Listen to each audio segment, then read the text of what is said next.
اللہ اللہ اللہ۔ ام ربیہ کہا کرتی تھیں، بڑی نیک اور صالح خاتون تھیں، وہ کہتی ہیں کہ میں نا بڑے امیر آدمی کی بیوی تھی، اپنے شوہر کے ساتھ چھت پہ بیٹھی تھی تو نیچے فقیر مانگنے والا آیا، اس نے بڑے درد سے صدا کی تو میں نے اپنے شوہر سے کہا کچھ دے دے، کہا دفع کر، ان لوگوں نے دھندا بنایا ہوا ہے۔ کہتی میں میکے سے بھی بڑا مال لے کے آئی تھی، میرے ماں باپ بڑے امیر تھے تو میں نے نا چوری اپنے خامہ سے نظر بچا کے باتھ روم جانے کے بہانے گئی اور نیچے جا کے 5 دینار میں نے اس فقیر کی ہتھیلی پہ رکھے۔ کہتے اس نے 5 دینار دیکھے، پھر میری طرف دیکھا تو میں نے اس کی آنکھوں میں آنسو چمکتے دیکھے۔ کہنے لگے بی بی رب تیرا بھلا کرے، میں 3 دنوں کا بھوکا ہوں۔ کہ وہ چلا گیا، میں گھر آ گئی، جب باہر آئی تو میرا شوہر کہنے لگا تو اتنی اب اتنی تو تیز ہو گئی ہے اور تو اتنی خود مختار ہو گیا، میرے بغیر پوچھے مال خرچ کرے گی، جا تجھے 3 طلاقیں۔ کہتی میں بالدار اور وزادار باپ کی بیٹی تھی، طلاق لے کے گھر آئی تو میرا باپ ٹوٹ گیا، چارپائی پہ چلا گیا، اوہو یہ کیا بن گیا۔ کتنی بڑی تکلیف رہی۔ 1-2 سال کے بعد میرے ابا نے میری شادی کر دی۔ اب جس شوہر کے پاس گئی وہ بڑا نیک تھا، پرہیزگار تھا، اللہ نے بہترین صلہ دیا۔ کتنی چھت پہ بیٹھی تھی، دروازے پہ فقیر آیا، میں نے شوہر سے کہا کچھ دے دوں، کہنے لگا 5 نہ دینا، 15 دینا، 20 دینا، میں فقیر ہوں، میں نے فقر سے دولت دیکھی ہے، اسے خالی نہ لوٹانا۔ کہتی ہے کہ میں نیچے گئی اور جب میں نے اس کی طرف دینار بڑھائے تو میری چیخ نکلی، پیسے پھینک کے میں بے ہوش ہو کے گری۔ میرا شوہر نے آ کے اٹھایا، اندر لے گیا، پانی منہ پہ چھڑکا، کہنے لگا تجھے کیا ہوا؟ کہنے لگی یہ جو مانگنے آیا یہ میرا پہلا شوہر تھا، وہی تھا جو کہتا تھا کہ تو 5 دینار دے آئیے، جا تجھے 3 طلاقیں۔ پڑھو نا حدیث پاک، میرے نبی پاک علیہ السلام نے فرمایا ایک بندہ گنجا تھا، گنجا، کوئی ترتیب آگے پیچھے ہو جائے تو مفہوم کے لحاظ سے، لیکن میں مفہوم اس کا واضح کرتا ہوں، ایک گنجا تھا، کوئی شے نہیں تھی، سر پہ بال بھی نہیں تھے، رویا کرتا تھا۔ اللہ تعالیٰ نے فرشتے کو بھیجا، تجھے کیا چاہیے؟ تو کہنے لگا بال آ جائے اور تھوڑا مال آ جائے۔ فرشتے نے ہاتھ پھیرا تو بال بھی آ گئے تو بکریاں بھی آ گئیں، لائنیں لگ گئیں، مال ہی مال ہو گئے۔ دوسرے کے پاس گیا، وہ کوڑا تھا، اس کو جا کے کہا کیا چاہیے؟ کہنے لگا شفا ہو جائے اور کچھ اللہ تعالیٰ آسانی کر دے۔ شفا بھی ہو گئی، گائیں بھی دے دی، بھینسیں بھی دے دی، مال ہی مال ہو۔ پھر ایک کے پاس گیا، وہ اندھا تھا، تجھے کیا چاہیے؟ اس نے کہا آنکھیں مل لیں اور کچھ ساتھ اللہ مال دے دے۔ اونٹ ہی اونٹ ہو گئے۔ جب بڑا نواز دیا تو پھر مالک نے امتحان لینے کا ارادہ کیا، یاری تیری سونا ہے پر آزمائشاں بھی تیریاں اگ، آزمائشاں تیریاں، صحیح کہہ رہا ہوں، آزمائشاں تیریاں، یاری تیری سونا ہے پر آزمائشاں تیریاں، یہ سونا پرکھیا جاندائی پہلو نہ لگاں دے لگ۔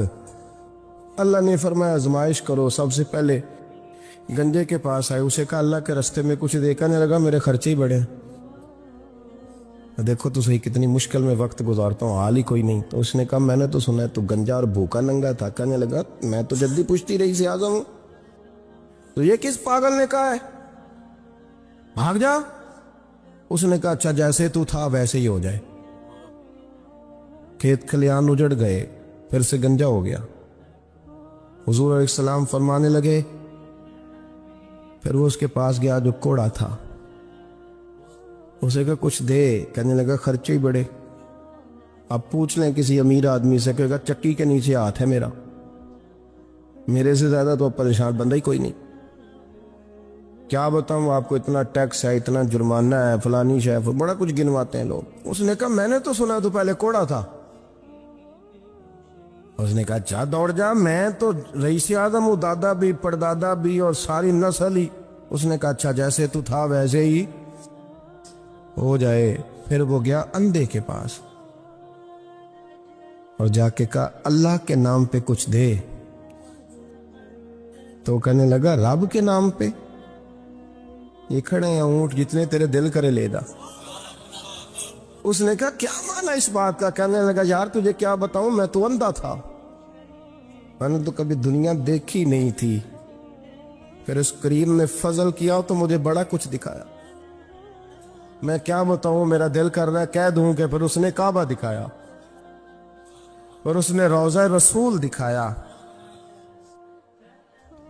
پھر اس نے ریاض الجنہ کے سجدے دکھا، پھر اس نے اپنے محبوب کے دروازے کی رونقیں دکھائیں، اس نے بڑا کچھ دیا، اس نے بڑا نوازا۔ میرے پاس تو شاید میں بدکار پرانا خادم، کسے در ملی نہ ٹوئی، ایت واصف یار نے نظر جو کی تھی، پھر واصف ہی ہوئی۔ یہ تو اس کا کرم ہوا۔ تو یہ وہ کہنے لگا تو اللہ کے نام پہ جان مانگ، میں وہ بھی دینے کو تیار، میرے پاس تو شے کوئی نہیں، تو مجھے تو اپنا پتہ ہے، میں تو کوئی شے نہیں تھا، کچھ نہیں تھا میرے پاس۔ یہ تو ان کا کرم ہے کہ رخ ان کا ادھر ہے، اور مختصر سی میری کہانی ہے، یہ جو بھی ہے ان کی مہربانی ہے۔ تو وہ کہنے لگا میں بھی کچھ لینے نہیں آیا تھا، تیری آزمائش ہی کرنے آیا تھا، تیری عزتیں بھی سلامت رہیں گی، تیرا مال بھی سلامت رہے گا، تیری شفا بھی۔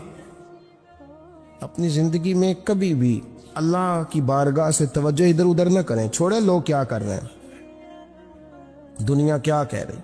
دنیا تیزی سے بدل گئی، حالات نے عجیب و غریب سا رخ اختیار کر لیا۔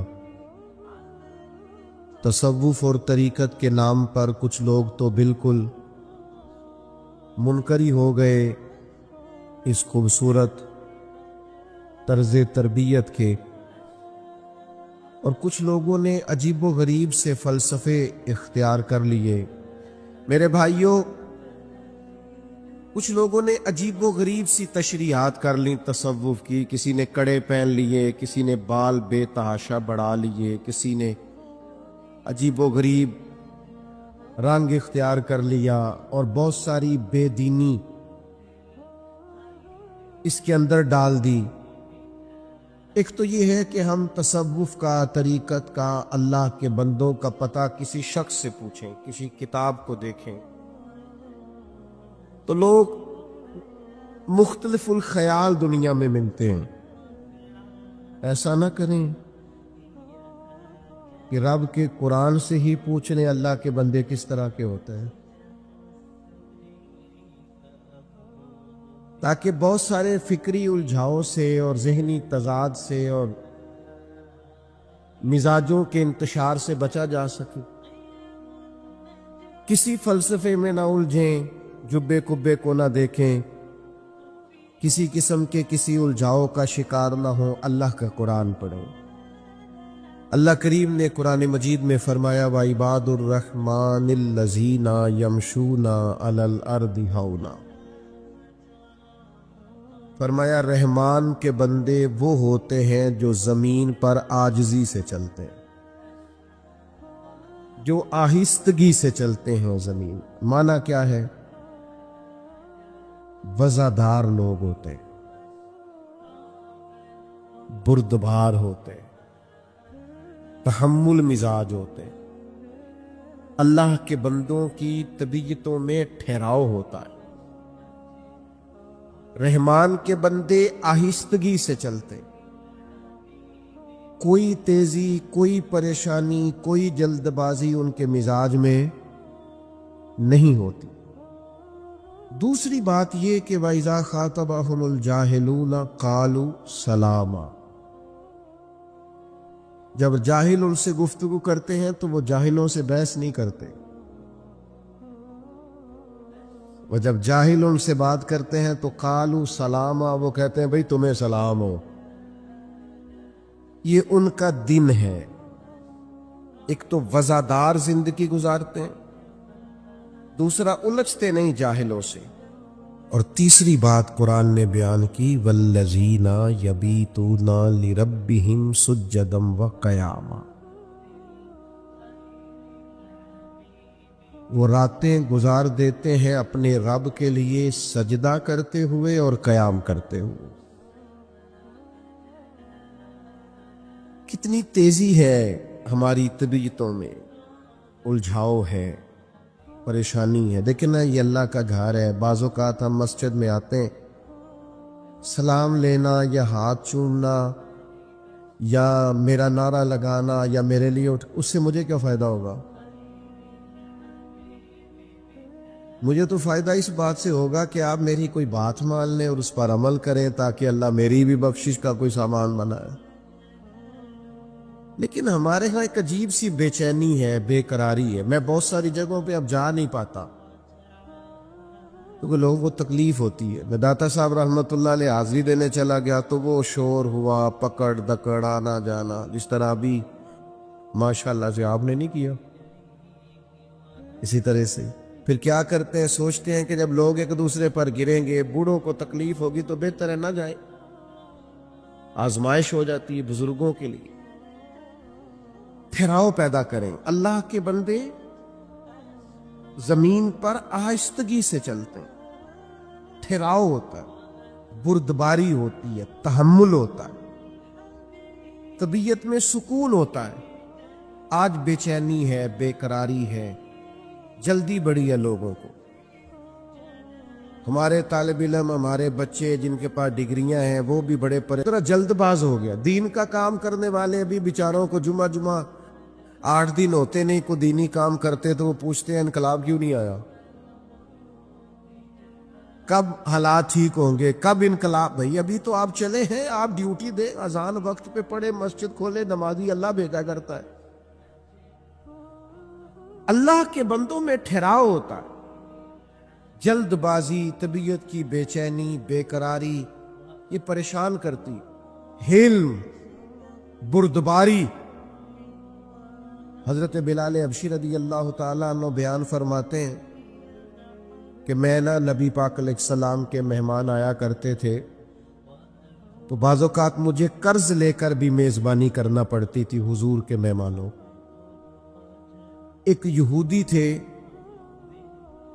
انہوں نے مجھ سے کہا, اس یہودی آدمی نے, کہ یار ادھر ادھر سے جو قرضہ لیتا ہے تو مجھ سے لے لیا کر. کہتے اس نے قرضہ دیا, ایک وعدہ ہو گیا اتنے وقت کے بعد تمہیں پیسے دے دوں گا. ابھی وعدے میں 3 دن باقی تھے. حضور علیہ الصلوۃ والسلام مدینہ شریف کے ایک بازار سے گزر رہے تھے. سیدنا فاروق اعظم رضی اللہ تعالیٰ عنہ بھی پاک بارگاہ میں حاضر تھے. وہ یہودی آ گیا اور آ کے نبی پاک علیہ السلام سے مطالبہ کرنے لگا. وہ جناب بلال نے قرض لیا تھا واپس کریں, تو حضور نے فرمایا ابھی تو وعدے میں ٹائم ہے. کہنے لگا آپ دیں, اور اس نے بڑے سخت لفظ کہے. کہنے والے تو کہہ ہی دیتے, سننے والے کمال کرتے. اس نے سخت جملے کہے. حضرت عمر نے تلوار پہ ہاتھ رکھ لیا. نبی کریم فرمانے لگے مسکرا کے, تو میں عمر جلدی نہ کر یار, ہم تو دشمن کو بھی پاکیزہ سزا دیتے ہیں. یہ جو بے چینی ہے نا, بے قراری, آپ نہ لڑائی کر کے فتح نہیں حاصل کر سکتے. بحث کر کے فتح, آپ نے ایک بات کی, آپ کا مخالف 3 کرے گا, پھر آپ کو 6 کرنی پڑیں گی, پھر وہ 9 کر دے گا. تو اس نے ایک بات کی, آپ چپ رہیں. اس نے 2 کی, آپ چپ ہیں. 3 کی, چپ ہیں. 4 کی, آخر میں وہ کہے گا اوے تو میں نے پاگل سمجھ لے. اب وہ بولدا کیوں نہیں؟ تو چپ رہ کے تو سامنے والے کو پاگل بھی کیا جا سکتا ہے. اس لیے درویشوں نے کہا تھا جتن جتن تہار کوئی کھیڑے, تو ہارن کھیڑ فقیرا. اوے جتن دا مل کوڈی پیندا ہی, ہارن دا مل ہیرا. حضور فرمانے لگے عمر جلدی نہ کر یار, ٹھہر جا. حضور فرمانے لگے عمر اس طرح کر, فلاں جگہ پہ کھجوریں پڑی ہیں, اسے وہاں لے جا اور تول تول کے دے کھجوریں. حضرت عمر کہتے ہیں میں انہیں ساتھ لے گیا. مجھے ذرا غصہ تھا, وہ نہ مجھ سے تھوڑی تھوڑی باتیں پوچھنے لگا, تو میں کھجوریں دے رہا ہوں, میں توجہ نہیں کر رہا. کہنے لگا عمر یار مجھ پہ جلدی نہ کر, میری بات تو سن. میں نے کہا بولے. کہنے لگا میں عام آدمی نہیں ہوں, تو رات کا عالم ہوں. عالم ہوں, پڑھا لکھا ہوں, آسمانی کتابیں جانتا ہوں. عمر کہتے ہیں میں نے آنکھ کھولی. میں نے کیا مطلب؟ کہنے لگا میں نے جان بوجھ کے قرضہ دیا تھا اور وقت سے پہلے جان بوجھ کر میں نے مطالبہ کیا، سخت بات بھی جان بوجھ کے کی۔ میں نے کہا وہ کیوں؟ کہنے لگا میں نے اللہ کے آخری نبی علیہ السلام کی جتنی صفات تورات میں پڑھی تھی وہ ساری نبی پاک میں پائی جاتی تھی کہ جیسے جیسے کوئی جہالت کرتا جائے گا ویسے ویسے نبی پاک کا علم بڑھتا جائے گا، حوصلہ بڑھتا جائے گا، سرکار درگزر کرتے جائیں گے۔ عمر ساری شانیں دیکھ لی تھی، یہ برداشت والی شان بھی دیکھ لی ہے۔ کیا بات ہے حلم کی، بردباری کی، کیا بات! حضرت عمر سے وہ کہنے لگے اب اس طرح کریں مجھے ساتھ لے جائیں، نبی پاک سے معافی بھی لے کے دے دے اور حضور کا کلمہ بھی پڑھوا دے۔ جلدی پتہ نہیں کاہے کی ہے، بے چینی پتہ نہیں کاہے کی، آزمائش پتہ نہیں کاہے کی۔ ایک دوست مجھ سے ملنے آ گئے، مجھے جلدی تھی، میں نے کہیں جانا تھا، تو آج کل ہمارا سب سے اہم موضوع ہوتا ہے پاکستان کے حالات ڈسکس کرو۔ اگر تبصروں سے کوئی ملک ٹھیک ہوتا تو سب سے پہلے ہمارا ٹھیک ہونا تھا، کیونکہ جتنے تبصرے یہاں ہوتے ہیں نا، ہر بندہ تو صحافی ہے، سب کے پاس موبائل ہے، سارے میڈیا چلاتے ہیں، اور بھائی چھوڑنا بھی چاہیے کبھی کبھی موبائل۔ اور بھی غم ہے زمانے میں محبت کے سوا، کیا کرے، آزمائش ہو جاتی۔ تو مجھے جانا تھا، میں ان سے اجازت لینا چاہ رہا تھا، وہ مجھے کہنے لگے سنائیں پھر حالات کیسے ہیں۔ میں نے کہا بالکل ٹھیک ہے۔ تو بھی پریشان ہو گیا، جنہیں تسی نہیں سارے ہو گئے کہ بالکل ٹھیک نہیں حالات۔ میں نے اسے کہا جب سے ہم نے ہوش سنبھالا ہے ہم تو حالات ایسے ہی دیکھ رہے ہیں، کوئی مسئلہ نہیں۔ تو وہ کہنے لگا نہیں جی حالات بڑے خراب ہیں۔ میں نے اسے کہا پاکستان کی خوبیاں نہ ڈسکس کریں۔ میں نے کہا میں خوبی بتاؤں، اور بھی کئی لوگوں سے میں نے یہ بات کی، میں نے کہا بتاؤں، کہنے لگے بتائے۔ میں نے کہا نماز پڑھنے کا جتنا اچھا بندوبست میرے ملک میں ہے اتنا کہیں بھی نہیں ہے۔ سڑک پہ چڑھ جائیں، جی ٹی روڈ پہ یا موٹر وے پہ، ہر جگہ ہر پمپ پہ مسجد بھی ہے، وضو خانہ بھی ہے، کسی کی نماز قضا، یہ انتظام کسی اور ملک میں نہیں۔ یہ چھوٹی خوبی ہے کہ آپ کو سجدوں کی آزادی ہے۔ خدا کے بندو، ہر وقت منفی باتیں کرنا کوئی ضروری ہے؟ ہر وقت منفی چیزوں کو ڈسکس کرنا کوئی ضروری ہے؟ مثبت رہیں، حلم والے رہیں، بردبار رہیں۔ جلد بازی شیطان کی طرف سے ہوتی ہے۔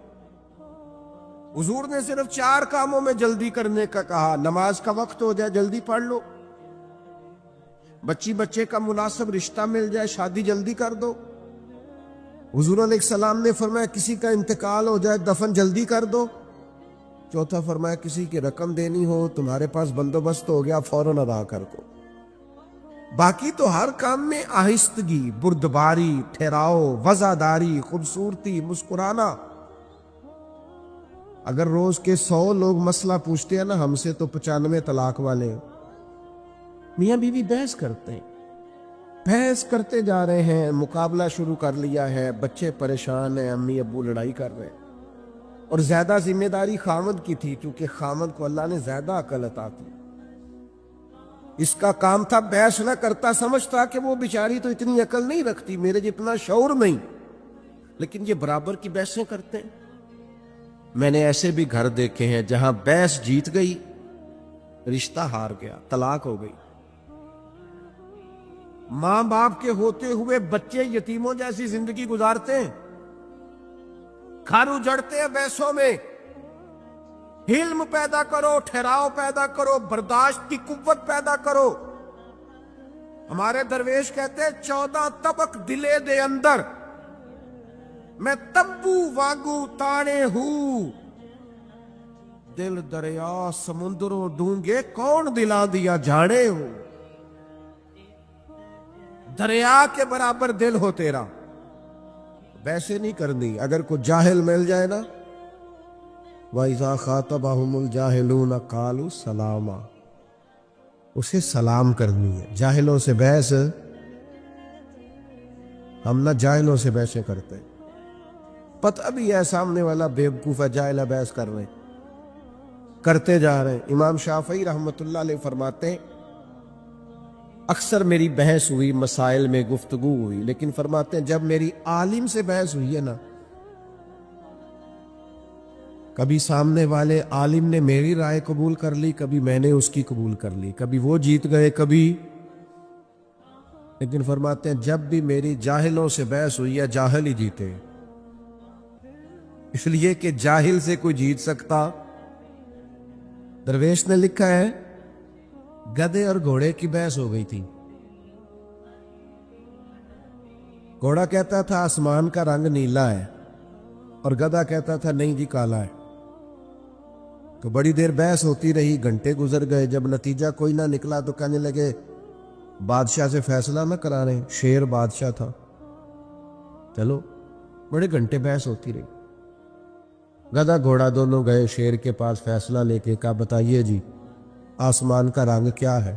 تو کہنے لگا نیلا. تو گھوڑا کہنے لگا میں بھی 3 گھنٹے سے گدھے کو یہی سمجھا رہا ہوں، سمجھ ہی نہیں رہا، یہ کہتا ہے کالا ہے. تو شیر کہنے لگا بات بھی گھوڑے کی ٹھیک ہے اور گھوڑے کو عمر قید کی سزا دی ہے. اس نے کہا وہ کیوں جی؟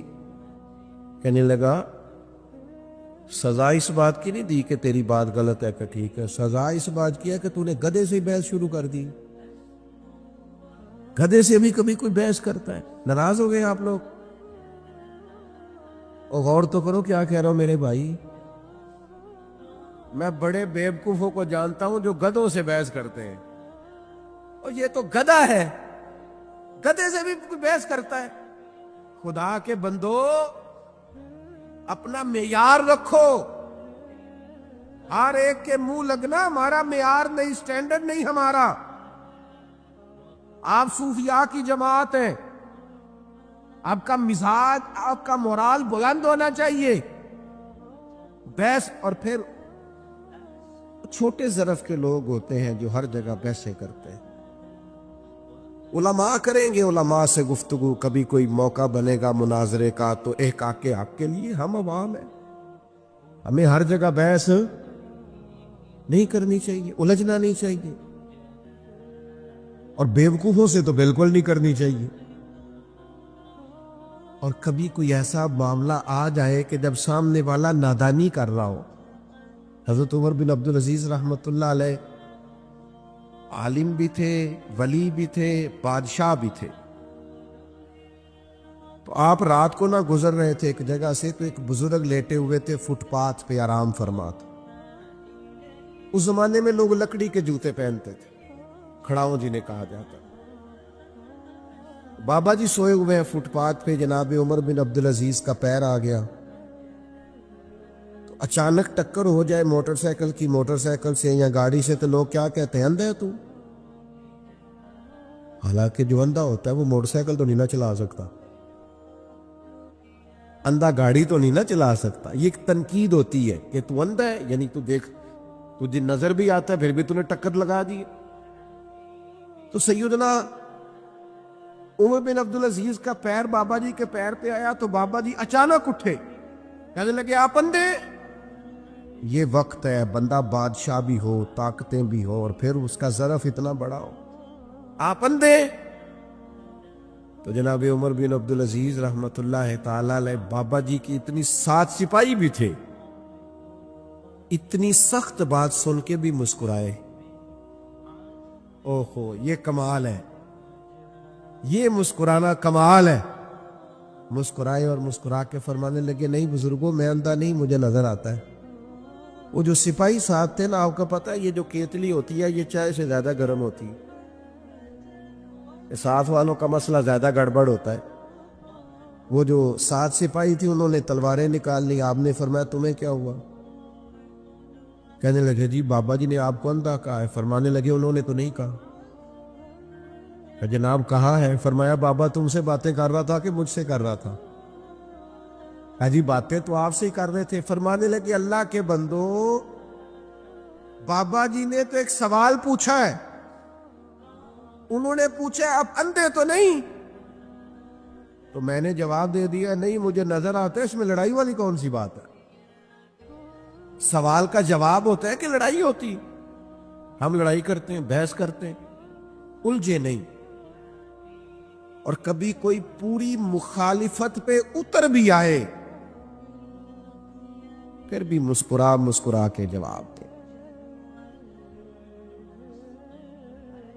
دشمن نہ اس وقت زیر ہو جاتا ہے جب وہ آپ کو مطمئن دیکھتا ہے، لیکن ہمیں لوگ چڑھا دیتے ہیں، ہم چڑھ جاتے ہیں۔ ایک بات کر دی کسی نے، ایک پوسٹ کر دی، ہم بڑی ٹینشن میں ہو یہ کیا ہوگی۔ وہ پوسٹ کر کے بات کر کے اپنے کام لگا ہوا ہے، ہم جواب در جواب کے چکر میں پڑے۔ وہ دفع کر، فضول آدمیوں کے منہ لگتا ہے، یہ کوئی ان کا کوئی معیار ہے کہ آپ ان کے منہ لگیں گے؟ آپ بلند کریں اپنے مزاج کو، طبیعت کو بلند کریں، الجھے نہیں۔ مخالف جتنی مرضی شرارت کرے، چڑھنا نہیں۔ لوگ چڑھاتے، اچھا مجھے بتائیے، میری طرف توجہ ہے آپ کی؟ چڑھانے والا زیادہ خطرناک ہوتا ہے کہ چڑھ جانے والا؟ چڑھ جانے والا۔ جو بندے چڑھ جاتے ہیں ان کو تو پھر لوگ ستاتے ہیں بڑا۔ چڑھنا نہیں، چڑھنا نہیں۔ آپ نے بلند حوصلہ رہنا ہے زندگی میں۔ کوئی بندہ اگر آپ پہ ہنستا ہے، آپ کا ظرف اتنا بڑا ہو کہ وہ ہنس کے شرمندہ ہو جائے۔ کوئی آپ پہ تنقید کرتا ہے تو آپ اتنے بڑے قد کے ہوں کہ آپ اتنے بڑے حوصلے کا مظاہرہ کریں کہ وہ شرمسار ہو جائے۔ کبھی بھی زندگی کے اندر چڑے نہیں، پریشان نہیں ہو۔ اور بالخصوص کچھ ایسے نادان ہوتے ہیں جو اللہ کے بندوں کا مذاق اڑاتے ہیں۔ طالب علم سکول میں پڑھتا ہے، کالج میں مذاق بنایا جاتا ہے، ناک کیسا ہے، رنگ کیسا ہے۔ یہ اچھے لوگوں کی علامت نہیں ہے، لیکن جس کی ناک چپٹی ہے، رنگ کالا ہے، اسے تو ناز کرنا چاہیے۔ اس لیے کہ رب کہتا ہے فی ای صورت ما شاء رکبک، جیسے میں نے چاہا ہے ویسے میں نے تیری صورت بنائی ہے۔ تو اسے کہو یہ میرا چہرہ نہیں، یہ تو میرے رب کی چاہت ہے۔ تو میں راضی ہوں، میں بڑا خوش ہوں اپنے رب کی رضا پہ۔ میرے بھائی چڑھنا نہیں۔ لوگ آئیں گے بڑی بڑی سخت بات بھی کریں گے، بڑی بڑی سخت بات، اور بلا وجہ وضاحتیں بھی نہیں دینی۔ کیوں وضاحتیں دے دی ہم؟ بلا میرا ایک دوست تھا، تو مجھے کہنے لگا جی فلاں بات کا جواب نہیں دیتے لوگ، فلاں کا۔ میں نے کہا یار سوال کا جواب ہوتا ہے، چڑھانے کا جواب اس کا جواب نہیں ہوتا، اس پہ تو بندہ ہنستا ہے، موج کر۔ ایک بہت بڑے درویش گزرے، حضرت فخر جہاں دہلوی، بہت لمبے چوڑے لوگ، عقیدت مند تھے۔ بعض لوگوں سے نا لوگ پیار بڑا کرتے ہیں۔ یہ اب جس طرح آپ آئے ہیں، یہ چھتیں بھری ہیں، باہر لوگ ہیں، ارے میں گسارو سویرے سویرے، خرابات کے گرد پھیرے بپھیرے، کبھی اس طرف بھی گزر کر تو دیکھو، بڑی رونقیں ہیں فقیروں کے ڈیرے۔ اتنی محبت، اتنی محبت، اتنا پیار، اور جس طرح آپ نے والہانہ محبت کی۔ اور مجھے دوست پوچھتے ہیں آپ کا ضلع کون سا ہے، میں کہ سارے ضلع میرے ضلع میں۔ تجھ پہ صدقے تیرے محبوب پہ قربان رہے، ہم تو جس گھر میں رہے مولا تیرے ہی مہمان رہے۔ یہ تو کرم ہے، جہاں جاتے ہیں اسی طرح اہلیان محبت سے سارے ضلع ہی بھائی اپنے۔ تو کچھ پھر بیچ میں ہلکا پھلکا اگر کوئی شخص ناراض بھی ہو، حسد بھی کرے، تو میرا خیال ہے پریشان ہے، محبت کرنے۔ میں طالب علموں سے کہتا ہوں، میں کہتا ہوں 100 بندے جمعہ پڑھنے آئے ہیں تمہارے پاس، 99 پیار کرنے والے، ایک مخالف ہے، لیکن نلائکو تم سارا جمعہ مخالف ہی پڑھا دیتے ہو۔ اس کو نکال دو دماغ سے، ایک مخالف، 99 پیار کرنے والے، چھوڑو اس کو۔ آپ نے ساری توجہ اسی پہ کر دی ہے۔ حضرت فخر جہاں دہلوی رحمت اللہ علیہ، ہزاروں لوگ عقیدت مند تھے، اب اتنے لوگ پیار کرے تو بادشاہ وقت پریشان ہو گیا، اس نے کہا یہ مولوی کہیں حکمران ہی نہ بن جائے۔ اس نے ایک طوائف کو 4 پیسے دیے کہ تو نے اداکاری کرنی ہے۔ حضرت جامع مسجد کی سیڑھیوں سے اتر رہے تھے، ارد گرد عقیدت مند تھے، راش تھا، وہ بی بی بنی سوری آ گئی، سلام لی اور باتیں ایسے کرنے لگی جیسے بڑی پرانی جاننے والی۔ کیا حال ہے؟ وہ کمر کے درد کا کیا حال ہے؟ سارے مرید پکے نہیں ہوتے، کچھ کچے پکے بھی ہوتے۔ وہ پریشان ہو گئے کہ بابا اور اتنی واقفیت طوائف سے۔ پھر وہ فوراً کہنے لگی میں اس وقت آنا نہیں چاہتی تھی، پر وہ جو رات آپ آئے تھے نا رات کو، تو کھوٹے سکے دے گئے آپ۔ بازار گئی ہوں تو دکاندار نے لیے نہیں، بہت سارے بندے سوچ رہے تھے کہ ہم نے کبھی پوچھا نہیں پیر صاحب رات کو کہاں ہوتے۔ تو وہ پریشان تھے اور بی بی اداکاری کر رہی تھی۔ حضرت بڑے مطمئن ہے، رب کے بندے ہیں نا، بڑے اطمینان سے باتیں سن رہے۔ جب وہ چپ کر گئی تو آپ نے جیب میں ہاتھ ڈالا اور 3 دفعہ کہا بیٹی، او میری بیٹی، او پیاری بیٹی، پتر تو کھوٹے سکے دے دا اور اصلی لے جا، دوبارہ بھی کبھی ضرورت پڑی تو بیٹا آ جانا، فخر جہاں کا دروازہ کھلا ہوا ملے گا۔ یہ لفظ کہہ کے نا، یہ لفظ کہہ کے حضرت جلدی سے سیڑھیاں اترنے لگے۔ وہ بی بی تھوڑی دیر سکتے میں رہی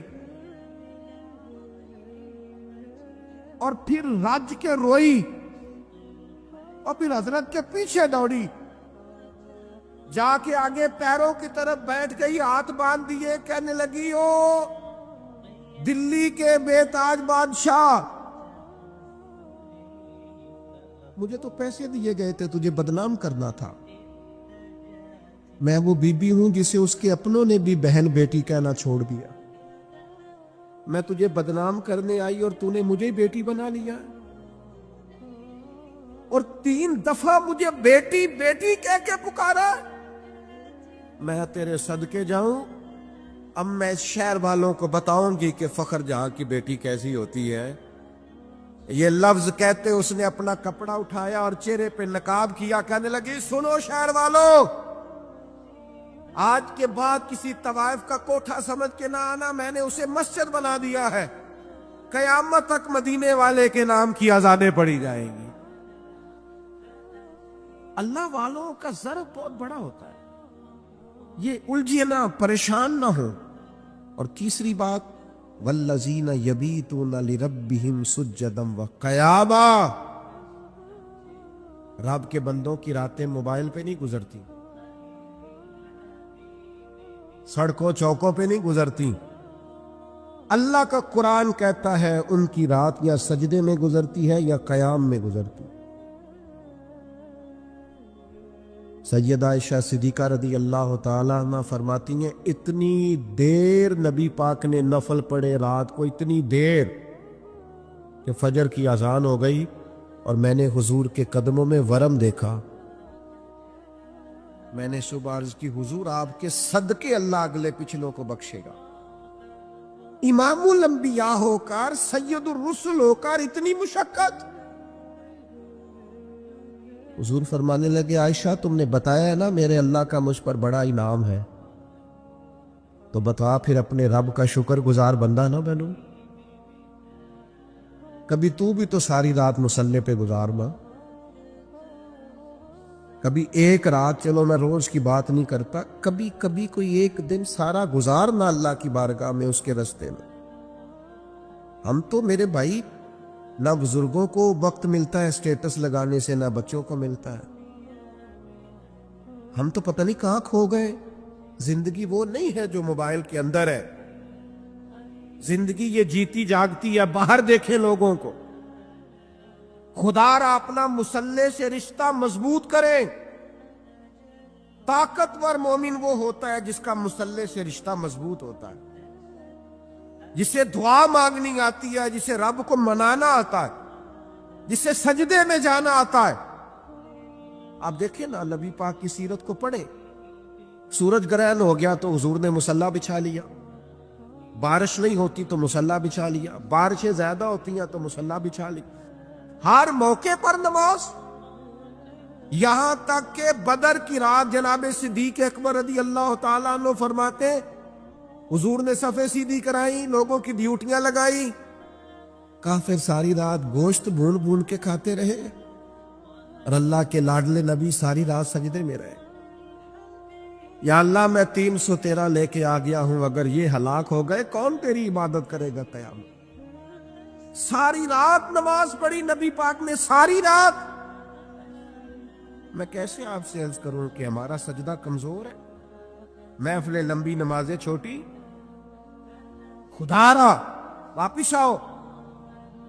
اور خبردار وہ جو تمہیں ملنگ تلنگ ملتے ہیں، وہ جو کڑے اور وہ جو جناب، ان کو کہو مولا علی شیر خدا کا نام لیتے ہو. شیر خدا تو کہتے ہیں میں نے اللہ سے دعا مانگی یا اللہ جنت میں بھی نماز کی توفیق دینا. فرماتے ہیں میرا نماز کے بغیر دل ہی نہیں لگتا. نماز نہ ہوگی تو دن کیسے گزرے گا؟ کچھ دکھ نہ بندے کے بڑے ذاتی قسم کے ہوتے ہیں، بندہ کسی سے نہیں کہہ سکتا، کسی سے نہیں. میں دیانتداری سے کہتا ہوں، بڑے قریبی بندے سے بھی بندہ اپنا دکھ بیان نہیں کر سکتا. ہمارا دین بڑا خوبصورت ہے. ہمارے دین نے نا ہمیں دعا سکھائی ہے. کیا مطلب؟ جو کسی سے نہیں نہ کہہ سکتے اپنے رب سے کہہ دو. راز بھی رکھا جائے گا، رحمت بھی ہو جائے گی. عبادت سے رشتہ جتنا مضبوط ہو، جتنا زیادہ. ایک دوست مجھ سے کہنے لگے میرا نماز میں دل نہیں لگتا. میں نے انہیں کہا نماز دل کی عبادت کرو، اللہ کی عبادت. دل نہ لگے پڑھنی پھر بھی ہے. دل کا کیا تعلق؟ دل تو کئی چیزوں کو کرتا ہے، کئی کو نہ بھی لگے. اور میں نے کہا ویسے آپ سے سچ بتاؤں، دل اگر صحیح کر کے کہیں لگتا ہے تو لگتا ہی نماز میں ہے. اگر وہ کہیں صحیح کر کے لگتا ہے نا، لگتا ہی نماز میں. حاتم تائی کی بیٹی قیدی ہو کے آئی تھی اور مسلمان مجاہدین نے اس کے علاقے پر حملہ کیا تو وہ قیدیوں کے ساتھ آئی. حضور علیہ السلام نے اسے آزاد کر دیا.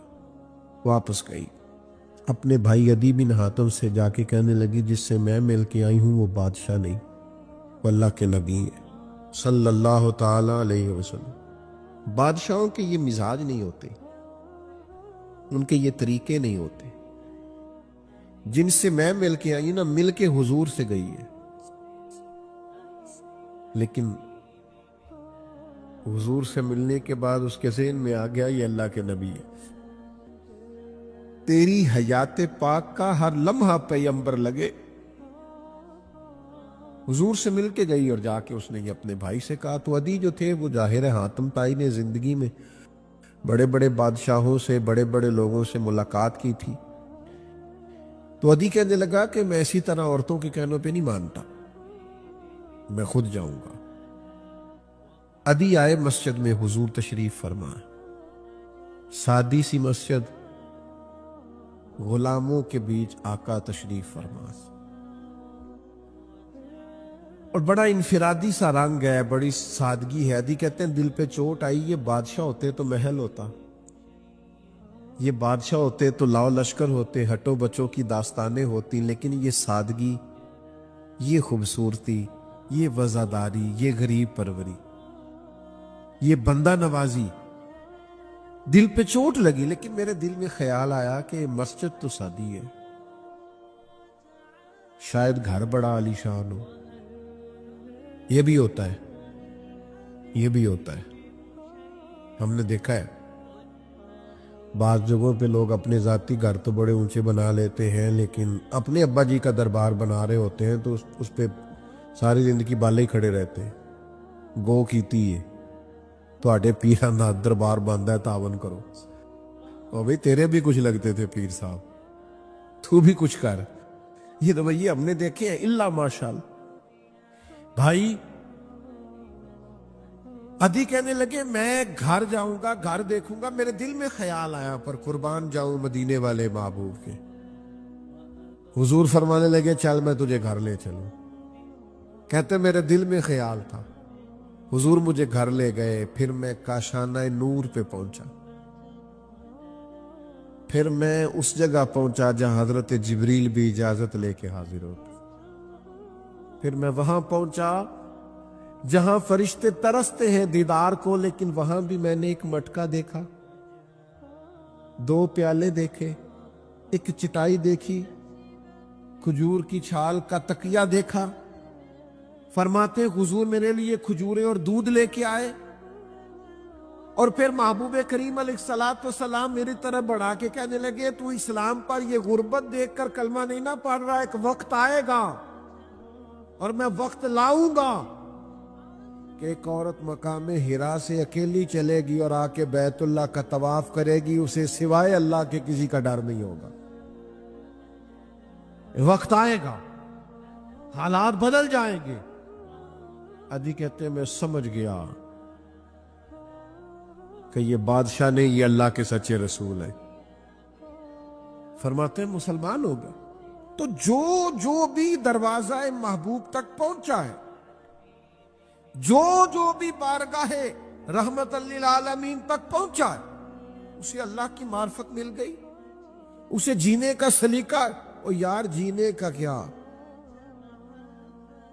یہ عجیب لوگ تھے نا حضور کے غلام، جو شہادت کی دعائیں مانگتے تھے، جو شہادت کی طلب کرتے تھے، یعنی نرا جینے کا مزہ ہی نہیں، مرنے کا بھی مزہ آنے لگ گیا، یعنی لطف اندوز ہونے لگی زندگی، مرنے کا بھی لطف آنے لگا، مرنے کا بھی۔ یہ تاریخ میں لوگوں نے عجیب نظارے دیکھے ہیں کہ 2 بھائی جا رہے ہیں جہاد کے لیے اور بڑا سلیکٹ ہو گیا، تو چھوٹے سے کہا گیا تیری عمر تھوڑی ہے، تو عرض کرتا ہے یا رسول اللہ کشتی کرا کے دیکھ لیں۔ حضور میں یہ عمر میں بڑا ہے، پر حضور میں اسے گرا سکتا ہوں۔ یہ شہادت کے لیے یہ طلب، یہ ولولہ، یہ جذبہ، یہ کیفیات، او بھائی یہ کب نصیب ہوئی کہ لوگ ہنسی خوشی جان دینے لگ گئے، مرنے میں مزہ آنے لگا، لطف آنے لگا جان دینے میں، اتنا بڑا سرور۔ یہ صرف اس وقت آتا ہے جب معرفت الہی انسان کو نصیب ہو، جب اسے نبی پاک علیہ السلام کے زیر سایہ رہتے ہوئے اللہ کا قرب نصیب ہو، پھر یہ کرم نصیب ہوتا ہے۔ آپ دیکھیے حضرت جابر بن عبداللہ رضی اللہ تعالیٰ عنہ فرماتے احد والے دن میں نے ایک صحابی کو دیکھا، وہ کھجور کھا رہے تھے، اور کھجور کھاتے کھاتے عرض کرنے لگے یا رسول اللہ صلی اللہ تعالیٰ علیہ وسلم، اگر اس جنگ میں میں شہید ہو جاؤں تو کہاں جاؤں گا؟ ابھی کھجور کھا رہے، میں اگر شہید ہو جاؤں تو حضور کیا ملے گا، کہاں جاؤں گا؟ تو کریم فرمانے لگے بڑی سادی سی بات ہے، اگر تو شہید ہو گیا تو رب کریم جنت عطا کرے۔ تو جتنی کھجور کھا چکے تھے کھا لی، باقی منہ سے نکال دی، تلوار لی، میدان میں گھس گئے، شہید ہو گئے۔ یعنی شہید ہونے میں اتنی دیر کرنا بھی پسند نہیں کیا جتنا کھجور کھانے میں ٹائم لگتا ہے، اس لیے کہ وہ جو ایک خاص تڑپ ہے، وہ طلب ہے انسان کی کہ اللہ کے راستے میں میری جان جائے، مجھے شہادت کا مرتبہ ملے۔ میں نے بڑے قریب سے بعض لوگوں کو دیکھا ہے، بڑے مخلص ہوتے ہیں، بڑے نفیس ہوتے ہیں، بڑے اچھے ہوتے ہیں، لیکن کسی رستے کی تلاش میں ہوتے ہیں، کسی صاحب درد کی تلاش میں ہوتے ہیں، ڈھونڈتا پھرتا ہوا اقبال اپنے آپ کو،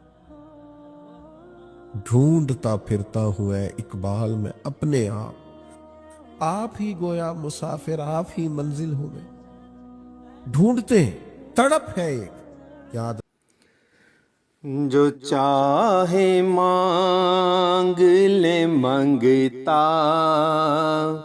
حضور دیتے ہیں، جو چاہے مانگ لے منگتا حضور دیتے ہیں، جو چاہے مانگ لے منگتا حضور دیتے ہیں، حسن حسین کا صدقہ حضور دیتے ہیں، حسن حسین کا صدقہ حضور دیتے ہیں، جو چاہتے تھے نبی سے وہ مانگ لیتے تھے، جو چاہتے تھے نبی سے وہ مانگ لیتے تھے، یہ جانتے تھے صحابہ حضور دیتے ہیں، یہ جانتے تھے صحابہ حضور دیتے ہیں، وہ شیخ سعدی ہے کہ جن کو خواب میں آ کر وہ شیخ سعدی ہے کہ جن کو خواب میں آ کر خود اپنی نعت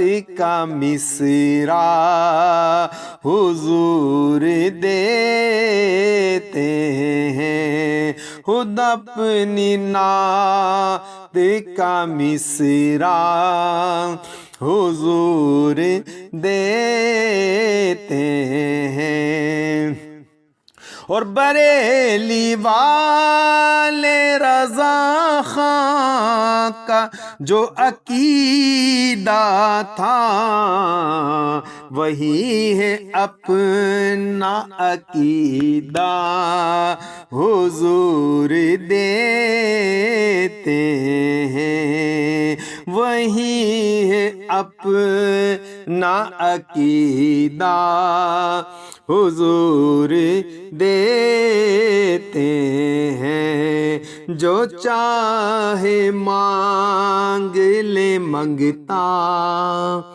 حضور دیتے ہیں۔ وعلیکم پیارے دوستو، آج آپ کے لیے میں ایک ایسا بیان لے کر آیا ہوں جس سے سن کر آپ کو ذہنی اور قلبی سکون حاصل ہوگا۔ دوستو، اس ویڈیو کو اپنے دوستوں رشتہ داروں کے ساتھ زیادہ سے زیادہ لوگوں سے شیئر کیجئے۔ دوستو، ایسے بیانات سننے کے لیے ہمارے چینل کو سبسکرائب کیجئے، ویڈیو کو لائک کیجئے اور ایک پیار بھرا محبت بھرا کمنٹس بھی دیجئے۔ پیارے دوستو، اس ویڈیو کو آخر تک دیکھیے گا، اس میں ایک بہت پیاری نعت بھی ہے، اسے بھی شامل کیا گیا ہے۔ دوستو، اب نعت بھی سنیے گا اور پورے بیان کو بھی سنیے گا اور اپنے ذہنی اور قلبی سکون حاصل کیجیے۔ دوستو، نبی پاک علیہ الصلوۃ والسلام کا ارشاد پاک ہے کہ نبی پاک علیہ الصلوۃ والسلام نے فرمایا کہ نیکی پھیلانا بھی صدقہ جاریہ۔ تو دوستو، اس ویڈیو کو زیادہ سے زیادہ لوگوں سے شیئر کیجیے تاکہ آپ بھی اپنا حصہ ملا سکے اس نیکی کے کام میں۔ دوستو، بہت بہت شکریہ، جزاک اللہ خیرہ۔ اللہ پاک شاد و آباد رکھے، اللہ پاک خوش رکھے۔ آخر تک اس ویڈیو کو دیکھیے گا، بڑی مہربانی، بڑی عنایت ہوگی۔